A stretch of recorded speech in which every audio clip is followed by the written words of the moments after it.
사도신경으로 우리의 신앙을 고백하며 7월 9일 금요일 12예언서 기도회 시작하겠습니다. 나는 전능하신 아버지 하나님 천지의 창조주를 믿습니다. 나는 그의 유일하신 아들 우리 주 예수 그리스도를 믿습니다. 그는 성령으로 잉태되어 동정녀 마리아에게서 나시고 본디오 빌라도에게 고난을 받아 십자가에 못 박혀 죽으시고 장사된 지 사흘 만에 죽은 자 가운데서 다시 살아나셨으며 하늘에 오르시어 전능하신 아버지 하나님 우편에 앉아 계시다가 거기로부터 살아있는 자와 죽은 자를 심판하러 오십니다.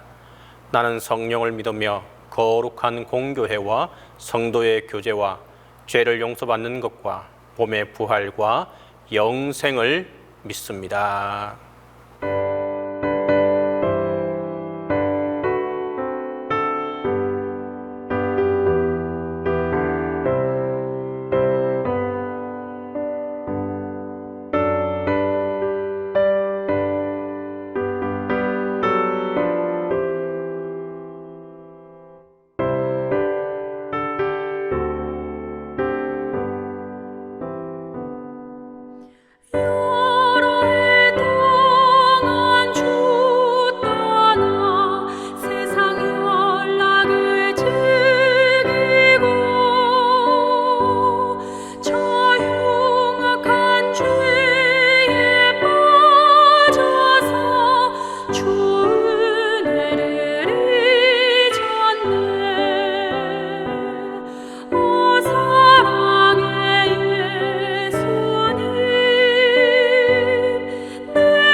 새벽에 우리에게 주신 하나님의 말씀은 요나 4장 7절에서 11절입니다. 구약성경 요나 4장 7절에서 11절입니다. 다 함께 봉독하겠습니다. 하나님이 벌레를 예비하사 이튿날 새벽에 그 박넝쿨을 갉아먹게 하심에 시더니라. 해가 뜰 때에 하나님이 뜨거운 동풍을 예비하셨고 해는 요나의 머리에 쪼임에 요나가 혼미하여 스스로 죽기를 구하여 이르되 사는 것보다 죽는 것이 내게 나으니이다 하니라. 하나님이 요나에게 이르시되 내가 이 박넝쿨로 말미암아 성내는 것이 어찌 옳으냐 하시니 그가 대답하되 내가 성내어 죽기까지 할지라도 옳으니이다 하니라. 여호와께서 이르시되 내가 수고도 아니하였고 재배도 아니하였고 하룻밤에 났다가 하룻밤에 말라버린 이 박넝쿨을 아꼈거든.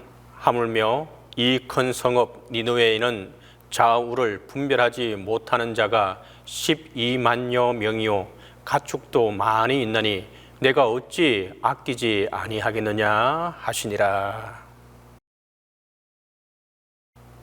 오늘 이 새벽에는 요나서 4장을 통해 요나와 하나님과의 싸움을 우리가 보도록 할 것입니다. 요나는 회개한 니느웨를 축복한 하나님께 심히 분노하며 원망하고 따집니다. 하나님, 왜 니느웨를 축복하십니까? 저는 도저히 니느웨를 축복하시는 것을 참을 수가 없습니다. 그러자 하나님은 내가 화를 내는 것이 합당하냐라고 물으십니다. 그때 요나가 내가 죽기까지 할지라도 합당합니다 라고 대답합니다. 요나서 4장은 이렇듯 합당하다고 주장하는 요나와 합당치 않다고 말씀하시는 하나님의 관점의 대결입니다. 그러면 왜 요나는 니느웨의 회개를 보고 분노하는 것일까요? 그리고 자신의 분노가 합당하다고 하는 이유가 무엇인지 우리가 알 필요가 있습니다. 요나는 하나님께 끊임없이 물었습니다. 하나님, 이 이스라엘 백성이 언제까지 이 힘든 압제 속에서 살아야 합니까? 하나님께서 이 민족을 강하게 하사 멋지게 살도록 하셔서 도움을 베풀고 주는 백성이 될 수도 있지 않겠습니까? 라고 기도해왔던 것입니다. 그런데 하나님이 요나에게 니느웨에 가서 말씀을 전하라고 하십니다. 요나는 처음에는 하나님의 명령을 어기고 도망갔지만 물고기 뱃속에서 회개하고 명령에 순종하여 니느웨로 갔습니다. 그러나 막상 부강한 도시 니느웨에 가서 보니 그 마음속에 서름과 분노를 감출 수가 없었던 것입니다. 하나님은 하나님의 말씀대로 살려고 애쓰는 이스라엘 백성은 잘 돌보지도 않으시면서 왜 니느웨 백성은 이처럼 각별한 사랑을 하시는 걸까? 이것이 바로 요나가 하나님께 항변하는 첫 번째 이유입니다. 두 번째 이유는 니느웨의 악한 행위였던 것입니다. 요나는 물고기 뱃속에서 하나님의 명령을 받아들이면서도 니느웨 백성이 악하다고 생각은 여전히 하고 있었습니다. 근데 막상 눈으로 확인하고 나니 그 분노가 더했습니다. 하나님께서 조상들에게 주신 말씀, 자신이 그렇게 철저히 각고의 노력을 기울여서 지키고 있는 율법의 말씀에 따르면 이 니느웨는 당장 멸망해도 합당한 곳입니다. 그런데 하나님께서는 그 니느웨를 멸망시키지 않으십니다. 요나는 이런 하나님의 결정이 잘못되었다고 생각했습니다. 세 번째 이유는 하나님이 자신에게 주신 말씀이었습니다. 하나님께서는 40일이 지나면 니느웨가 멸망할 것이라며 요나에게 니느웨에 가서 심판의 메시지를 선포하라고 말씀하십니다. 요나는 하나님께서 자신에게는 심판의 메시지를 주시고 나서 니느웨가 회개하자 복을 주시는 이유를 알 수가 없었습니다. 그럼 이제 하나님의 입장에서 요나를 보도록 하겠습니다. 먼저 요나 4장 1절에서 4절에는 너는 성내는 것이 합당하지 않다고 하나님은 말씀하십니다. 여기에는 몇 가지 이유가 있습니다. 첫째, 요나는 여전히 하나님의 뜻을 인정하지 않고 있기 때문입니다. 요나는 하나님이 니느웨의 심판의 메시지를 주시고 그들이 회개했을 때 부흥과 복을 주시기를 원한다는 것을 처음부터 알고 있었습니다. 그래서 요나는 다시스로 도망하기 위해 배를 탔고 그 배 밑으로 갔다가 물고기 뱃속까지 갔던 것입니다. 그 물고기 뱃속에서 요나가 경험한 것은 그곳까지 찾아와 주시는 하나님의 사랑이었습니다. 한 인간에 대한 하나님의 사랑을 경험하면서 요나는 그 마음이 바뀌었던 것입니다. 그리고 하나님께 서원합니다. 만일 하나님이 나를 구원하신다면 니느웨에 가서 복음을 전하겠습니다. 그리고 순종하고 나서 고기 뱃속에서 나왔습니다. 그런데 요나는 하나님의 뜻을 분명히 알고 나서도 자신의 상황이 바뀌자 또다시 하나님의 말씀을 자기가 분별하고 판단하려 한 것입니다. 사실 우리들도 그렇습니다. 고난과 고통 가운데 하나님을 만날 때는 뭐든지 다 순종하겠다고 고백합니다. 하나님께서 이 위기를 넘기게만 해주신다면 무엇이든 하겠노라고 기도합니다. 그러나 그 상황이 바뀌면 우리의 마음도 변하게 됩니다. 그것은 기준이 나에게 있기 때문입니다. 요나도 동일한 잘못을 저지르고 있었습니다. 분명히 하나님의 뜻을 알았음에도 불구하고 자기가 기준이 되어 판단하고 있습니다. 두 번째로 요나의 분노가 합당치 않은 것은 자기에게 주신 하나님의 자비를 잃어버렸기 때문입니다. 우리는 요나는 어떻게 그렇게 빨리 하나님의 자비를 잊을 수 있을까라고 생각할 수 있습니다. 그것은 요나의 눈앞에 펼쳐진 현상은 너무도 악하고 더러웠습니다. 요나는 3일 걸려 갈 수 있는 길인 니느웨를 하루 만에 다니며 복음을 전했습니다. 40일이 지나면 니느웨가 무너지리라. 요나는 그렇게 복음을 전하며 다니지만 니느웨 사람들을 볼 때마다 분노가 치밀어 올랐습니다. 왜 하나님은 이렇게 악하고 더러운 사람들을 살려주시려고 하시는 걸까? 그는 하나님의 마음이 이해되지 않았습니다. 우리에게도 종종 그런 경우가 있습니다.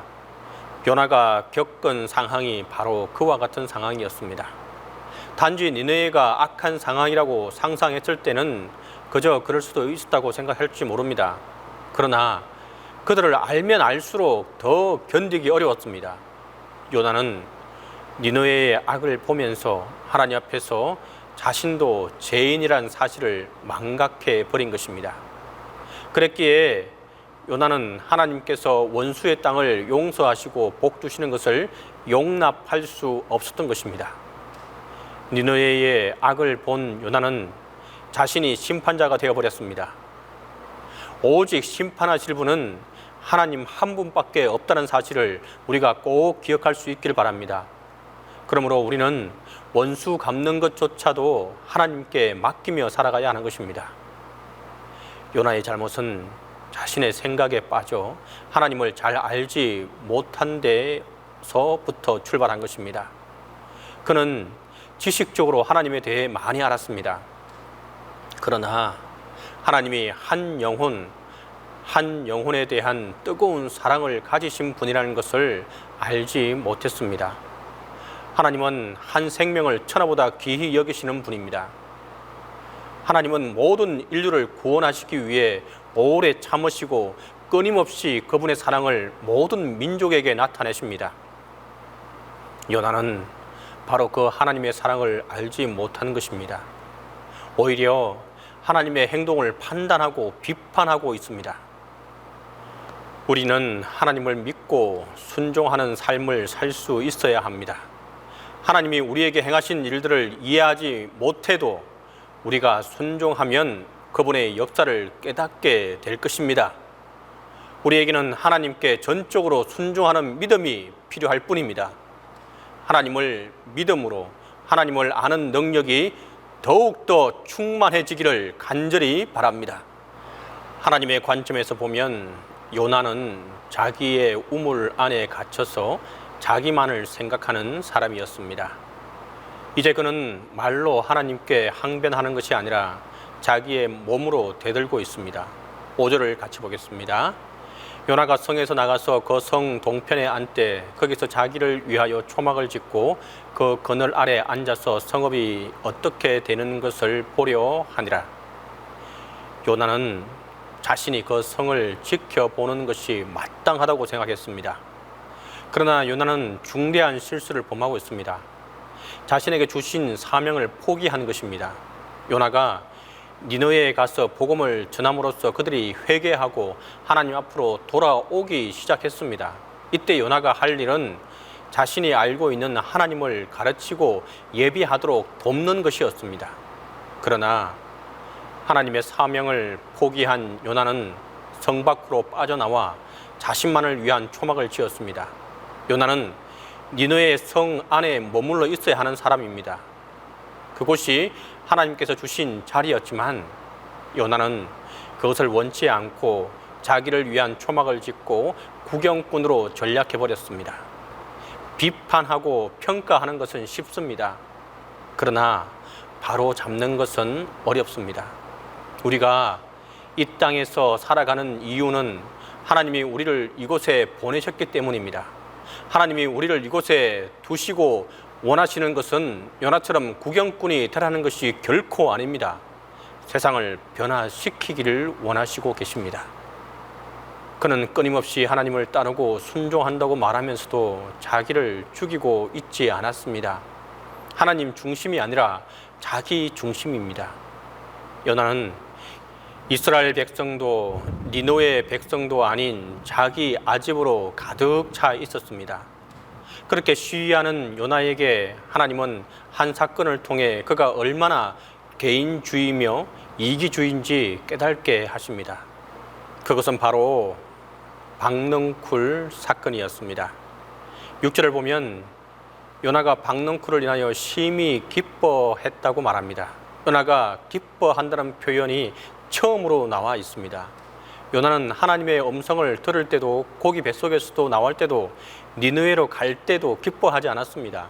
하나님의 뜻이 나타나고 만 백성을 구원할 수 있는 기회가 있었음에도 그의 영혼에 보람과 만족이 없었습니다. 그런 요나가 박넝쿨 하나로 기쁨과 만족을 누리는 모습을 보이고 있습니다. 이것이 바로 요나의 실체입니다. 민족을 위하는 자신은 의롭고 하나님은 불공평하다고 말하는 그의 내면에는 결국 자기만 있었던 것입니다. 모든 사람은 모두 상관없고 자기에게 있는 박넝쿨이 더 소중했던 것입니다. 그렇지만 하나님은 요나가 성을 내며 덤벼들어도 진노하지 않았습니다. 그분은 오히려 요나가 깨달을 수 있도록 박넝쿨과 벌레, 동풍과 뜨거운 햇빛을 준비하셨습니다. 9절을 보겠습니다. 하나님이 요나에게 이르시되 내가 이 박넝쿨로 말미암아 성내는 것이 어찌 옳으냐 하시니 그가 대답하되 내가 성내어 죽기까지 할지라도 옳으니이다 하니라. 드디어 요나는 자기를 고발하는 내용을 말하고 있습니다. 이것은 니느웨의 부흥을 보며 했던 말과 동일합니다.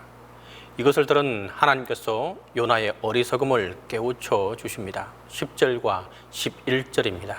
여호와께서 이르시되 내가 수고도 아니하였고 재배도 아니하였고 하룻밤에 났다가 하룻밤에 말라버린 이 박넝쿨을 아꼈거늘 하물며 이 큰 성읍 니느웨에는 좌우를 분별하지 못하는 자가 12만여 명이요 가축도 많이 있나니 내가 어찌 아끼지 아니하겠느냐 하시니라.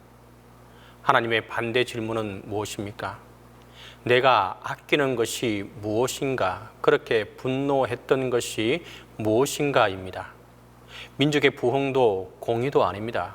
결국 그가 아꼈던 것은 자신의 유익과 편리, 의와 체면이었던 것을 알게 해 주었습니다. 내가 아끼는 것이 무엇이냐? 하나님께서는 요나에게 니느웨를 구하는 이유를 설명해 주십니다. 시든 박넝쿨로 인해 성내는 요나에게 12만 명이 있는 이 큰 성읍을 하나님이 사랑하는 것이 합당하다고 말씀하십니다. 사랑하는 성도 여러분, 요나가 합당합니까? 아니면 하나님이 합당합니까? 오늘 본문은 하나님의 질문으로 끝을 맺고 있습니다. 내가 아끼는 것이 어찌 합당치 아니하냐라고 우리에게 물으십니다. 요나는 대답을 하지 않고 있습니다. 이것은 저와 여러분이 이 시대를 살아가며 하나님께 대답해야 할 것입니다. 진정으로 하나님의 마음을 조금이나 이해하고 알아가는 자에게, 또한 이를 위해서 힘쓰는 자에게 하나님의 인애와 자비가 함께하게 될 것입니다. 기도하겠습니다. 첫 번째 기도할 제목은 하나님의 마음을 이해하는 믿음을 가질 수 있도록 해달라고 기도하겠습니다. 하나님의 마음을 이해하고 하나님 마음을 안다는 것은 결코 쉽지 않습니다. 하지만 그럼에도 불구하고 우리가 이 일을 위해 힘쓰고 기도하고 노력해야 할 것입니다. 두 번째로 지상 명령인 전도의 사명을 소홀히 하지 않도록 우리가 기도하도록 하겠습니다. 코로나 시국을 통해 전도의 문이 많이 닫혔다고 다들 말합니다. 하지만 바로 이때가 전도해야 할 때인 것을 우리가 깨우쳐 알 수 있게 해달라고 기도하겠습니다. 세 번째로 하나님의 마음에 합한 일꾼들이 세워질 수 있게 해달라고 우리가 함께 기도하도록 하겠습니다. 돌아오는 주일에 우리가 집사와 권사를 선거를 통해 뽑게 됩니다. 하나님의 귀한 일꾼들이 세워질 수 있게 해달라고, 하나님의 마음에 합한 자들이 세워질 수 있게 해달라고 우리가 한 마음으로 기도해야 할 것입니다. 이 세 가지 기도 제목을 가지고 우리가 함께 기도하도록 하겠습니다. 주님, 우리가 주님의 마음을 이해하고 알아갈 수 있도록 우리의 아집과 죄된 모습을 벗어버릴 수 있도록 도와 주옵소서. 주님의 마음을 이해하기보다 나의 감정에 충실했던 저희들입니다. 나의 아집과 고집이 앞섰던 저희들입니다. 주님, 주님의 마음을 이해하고 알아가는 오늘 이 새벽에 될 수 있기를 간절히 원합니다. 먼저 우리가 죄인임을 인정하고 자백하는 저희들이 될 수 있게 하여 주옵소서. 그리고 주님이라면 어떻게 하셨을까를 항상 먼저 생각하며 우리의 행동과 말이 이어질 수 있도록 주님 인도하여 주옵소서. 그리고 성령께서 우리의 생각과 입술을 주장하여 주시사 늘 성령의 도우심과 은혜가 함께하게 하여 주옵소서. 주님, 그 사랑을 기억하며 올 한 해 동안 특별히 전도에 힘쓰는 교회 되기를 원합니다. 한국 교회가 위기라고 말합니다. 그것은 사람이 위기지 하나님의 위기가 아님을 우리가 인지할 수 있도록 하여 주옵소서. 우리가 교회의 쇠퇴와 성장이 멈춘 것을 말하기 전에 우리 자신이 하나님의 말씀을 전하는 자로 살아가고 있는지를 되돌아볼 수 있게 하여 주옵소서. 우리의 일상에서, 직장에서, 가정에서 주님께 돌아오지 아니한 잃어버린 영혼들에 대해 주의 복음을 전하게 하여 주옵소서. 때를 얻든지 못 얻든지 언제나 생명의 복음을 전하는 저희가 되게 하여 주옵소서. 각 부서가 전도할 대상과 목표를 정하고 달려나가고 있습니다. 인간의 욕망이 아니라 하나님의 나라의 확장을 위한 수고를 마다하지 않고 달려가게 하여 주옵소서. 하기 싫은 사람에게는 핑계가 보이고 하고자 하는 자에게는 방법이 보인다고 했습니다. 찾고 두드리면 방법이 생기고 하나님께서 지혜를 주실 줄 믿습니다. 먼저 우리 마음 가운데 하나님을 사모하는 마음을 주시고 잃어버린 영혼들을 향한 열정이 불붙게 하여 주옵소서. 기도하며 전도할 때 성령으로 기름 부어 주셔서 지혜의 말씀과 능력이 함께하게 하여 주옵소서. 주님, 집사, 권사 선거를 통해 우리 교회가 복음의 중심지로, 그리고 또한 이 복음을 전하는 제자의 삶을 살아가는 공동체로 세워나가게 하여 주옵소서. 또한 이 일을 감당하는 진실한 일꾼들이 선출되게 하여 주옵소서. 선출과 임직의 모든 과정에서 온 성도들이 하나 되게 하시고 한 사람도 시험 드는 일이 없도록 성령 하나님께서 친히 모든 과정을 주관해 주옵소서.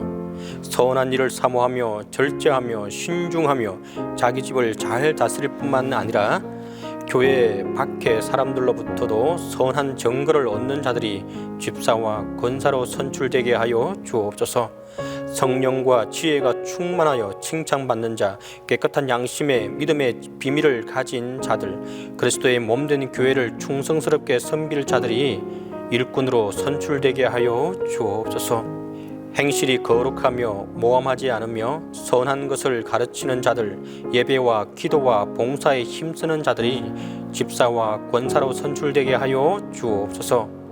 온 성도들이 개인적인 감정과 편견을 떠나 교회를 사랑하고 아끼는 마음을 가지고 하나님의 나라와 교회를 위한 관점에서 일꾼을 선택할 수 있게 하여 주옵소서.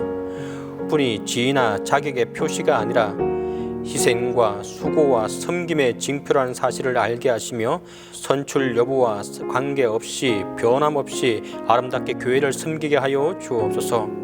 하나님의 영이 세워질 직분자들을 감동시키사 겸손한 마음과 낮은 자세로 전심을 다해 교회를 사랑하게 하시고 그리스도의 심장으로 성도들을 섬기게 하여 주옵소서. 우리 교회가 새로운 직분자를 세우는 것을 계기로 영적인 성장과 성숙의 기틀을 마련하게 하시고 공동체 안에 신바람나는 영적 분위기가 조성되게 하여 주옵소서. 이 모든 절차를 통해 하나님만 홀로 영광 받으시고 우리 교회가 머리 대신 그리스도를 중심으로 한 몸, 한 운명 공동체임을 확인하는 축제의 장이 되게 하여 주옵소서. 주님, 담임 목사님과 함께 해주시고 이 모든 일을 인도해 나가고 리드해 나갈 때에 어려움 당하지 않게 하시고 지혜와 명철을 덧입혀 주시고 영육간의 강건함으로 함께해 주옵소서. 이제는 주님께서 가르쳐준 기도로 기도해 마치도록 하겠습니다. 하늘에 계신 우리 아버지, 아버지의 이름을 거룩하게 하시며 아버지의 나라가 오게 하시며 아버지의 뜻이 하늘에서와 같이 땅에서도 이루어지게 하소서. 오늘 우리에게 일용할 양식을 주시고 우리가 우리에게 잘못한 사람을 용서하여 준 것 같이 우리 죄를 용서하여 주시고 우리를 시험에 빠지지 않게 하시고 악에서 구하소서. 나라와 권능과 영광이 영원히 아버지의 것입니다.